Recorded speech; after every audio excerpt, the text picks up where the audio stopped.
Allô, c'est Nathalie, j'espère que tu vas bien. Aujourd'hui, je réponds à une question que plusieurs m'ont demandé, c'est comment organiser notre étude. Alors, tout d'abord, je veux te rappeler le petit défi que je t'avais proposé, donc de faire 15 minutes de lecture, d'écriture, de mathématiques et de pratique d'anglais à tous les jours. La première chose que je peux te proposer, dans le fond, c'est de rendre ça sur une routine. Ça devient plus facile de faire notre entraînement si on sait qu'à telle heure, on fait telle chose. Donc, je pense à une famille qui a décidé de lire 15 minutes par jour. Tout le monde arrête avant d'aller se coucher. On prend 15 minutes, puis on va lire. Donc, ça rentre dans une routine. La routine est importante. J'ai des élèves qui vont choisir de faire 1 heure, tout ça en même temps. Alors, on se lève le matin, on déjeune, à telle heure, on sait qu'il n'y a pas d'autres activités dans la maison. On sait qu'à tous les jours, à cette heure-là, ça me donne 1 heure pour tout faire mes activités. Puis ensuite, c'est terminé. J'ai d'autres élèves qui vont préférer dire le lundi, je fais 1 heure de français, le mardi, je fais 1 heure de maths, le mercredi, je fais 1 heure d'un autre. Ça dépend de tes défis personnels. Chaque personne est différente. C'est pour ça qu'on ne peut pas dire tout le monde on fait la même chose. C'est intéressant parce que là, étant donné qu'on a le loisir de choisir ce qu'on préfère, bien, on peut s'adapter à chaque personne de ce qui est bon pour elle. Alors, j'avais des outils à te présenter. Euh, je vais commencer avec lui. Je l'avais déjà complété, donc j'ai déjà écrit des idées, mais on aurait pu le faire ensemble, là. Donc, je me suis dit, qu'est-ce que j'ai à lire cette semaine? Donc, j'ai le roman, j'ai la page 112 que mon enseignante m'a donnée. Ah oui, c'est vrai, j'ai une recette à faire, je vais avoir à lire la recette. Qu'est-ce que je peux faire pour écrire? Ça pourrait être une lettre pour grand-maman, là, parce que ça fait longtemps que je l'ai vue. Je vais lui envoyer une lettre. Elle va être très, très contente de recevoir ça. Ça peut être mon journal. J'écris mes 5 points positifs à tous les jours. Bon, je sais qu'il n'aime pas ça quand je fais ça. Ensuite, j'ai en maths, netmath.net, site fantastique, je peux réviser toute mon année, vérifier mes acquis. Ensuite, page 125, mon enseignant m'a envoyé un petit devoir là, de révision, page 125, je vais aller faire ça. Qu'est-ce que je pourrais faire en anglais? Ça va être de traduire une chanson, écouter un film. Ensuite, la deuxième partie ici, je vais te le montrer autrement. Donc, on voit que j'ai organisé toutes les, voyons, les 4 cadrans par ligne, puis avec les jours de la semaine en haut. Je vais te le montrer ici. Je l'ai imprimé.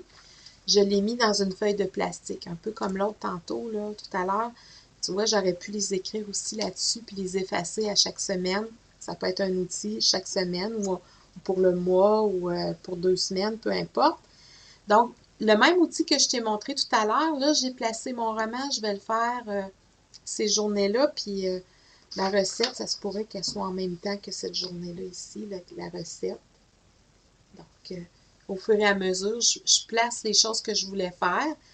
Comme je t'ai expliqué tantôt, ton 15 minutes n'est pas obligé nécessairement d'être la même journée, mais ça te permet de les placer. J'ai dit lundi, je vais faire mon roman.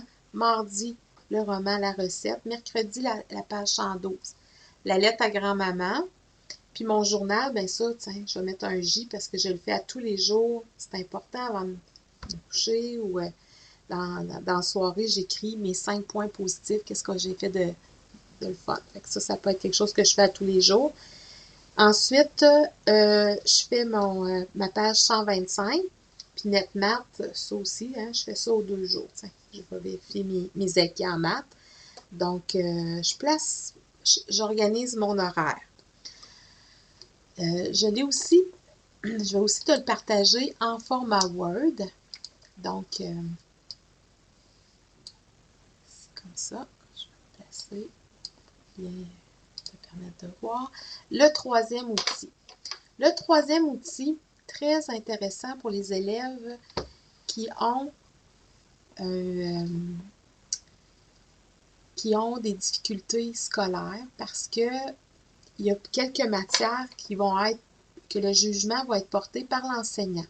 Alors, si l'enseignant ne sait pas que tu fais des travaux pendant le confinement, il ne pourra pas savoir que tu as travaillé telle matière. Alors, cet outil-là te permet de le faire. Donc, on a la date.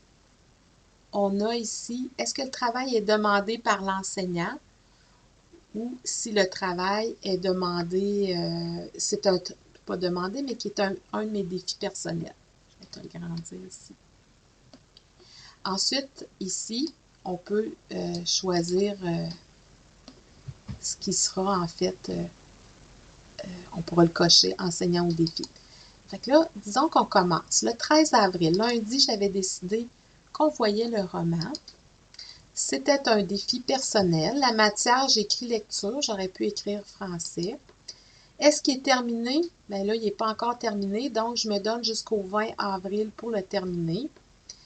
Puis, pendant ma lecture, est-ce que j'ai rencontré des difficultés? Peut-être que c'est le schéma du récit, le schéma narratif.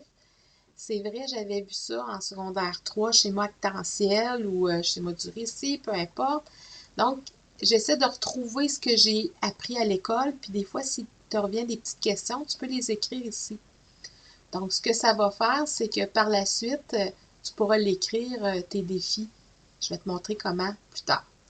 Disons la page 112 qui avait été proposée par ton enseignant de français. J'avais décidé de le faire mercredi, ça c'est le 15 avril. Ce qui a été difficile là, dans ce devoir-là, c'était la subordonnée relative. Je me rappelais plus c'était quoi que ça voulait dire, puis j'avais beaucoup de difficultés. Donc, je vais aller me réécrire subordonnée relative dans mon tableau. Alors, là, à ce moment-là, je vais faire ça le lendemain. Je vais aller vérifier sur Allo Prof pour voir si c'était, s'il y avait de l'information là-dessus. Puis, je viens de me rappeler là, que l'orthopédagogue, elle a mis un document sur le Teams pour m'aider avec les subordonnées, toutes les structures de phrases. Je vais aller voir ça. Puis, si j'ai des questions, je peux la contacter pour qu'elle me l'explique mieux. Ensuite, en maths, il y avait une page 125 que le prof m'avait demandé de faire. J'avais décidé de le faire le lundi. Donc, ici, je coche l'enseignant. C'est en maths. Puis, c'est des fractions. Ce que j'ai rencontré, là, je me suis rendu compte que de réduire les fractions, j'avais oublié comment faire. Donc, ce que je vais faire, je vais aller me mettre un petit défi, probablement, ici. Donc, je vais pouvoir écrire fraction. Puis, comme ça, je vais pouvoir le repratiquer. On voit ici mes colonnes. C'est moi qui les ai décidées. Je vais t'envoyer le document Word. Donc, si toi, tu trouves que ça serait mieux d'écrire autre chose dans tes colonnes, il n'y a pas de problème. C'est ton document. Moi, c'est comme un exemple pour te permettre de consigner ce que tu fais pendant le confinement. Ou ça pourrait être aussi quand l'école va reprendre des façons de travailler. Alors, tu as ta page, puis aussitôt que le prof te donne un travail, tu l'écris. Tu t'assures toujours de travailler tes défis personnels. Chaque élève est différent. Puis tu le sais, moi, quand je te dis l'orthopédagogue, quand il se fait une erreur, pour moi, c'est comme un trésor. Parce que là, c'est ce qui me permet d'aller ici un petit peu plus loin. Quand tout va bien, ben on continue, puis il n'y a pas de problème. Mais quand on a un petit trésor, il faut aller le déterrer. Il faut trouver la raison pour laquelle c'est plus difficile à ce moment-là, afin de se donner un petit peu de stratégie pour réussir. Alors, la prochaine vidéo, ça va être plutôt de savoir comment choisir ce qui est à l'étude. Là, c'était vraiment fictif. On a dit, par exemple, le prof te donne des travaux, te donne des choses, mais moi, je vais te donner des stratégies si tu n'as pas de travaux d'enseignants. Comment on fait pour découvrir nos trésors, nos difficultés personnelles, puis qu'est-ce qu'on peut faire pour l'améliorer, pour être prêt pour notre retour à l'école. Garder notre cerveau actif, comme je t'ai parlé pendant la première vidéo. Alors, je te souhaite une excellente journée, puis à bientôt!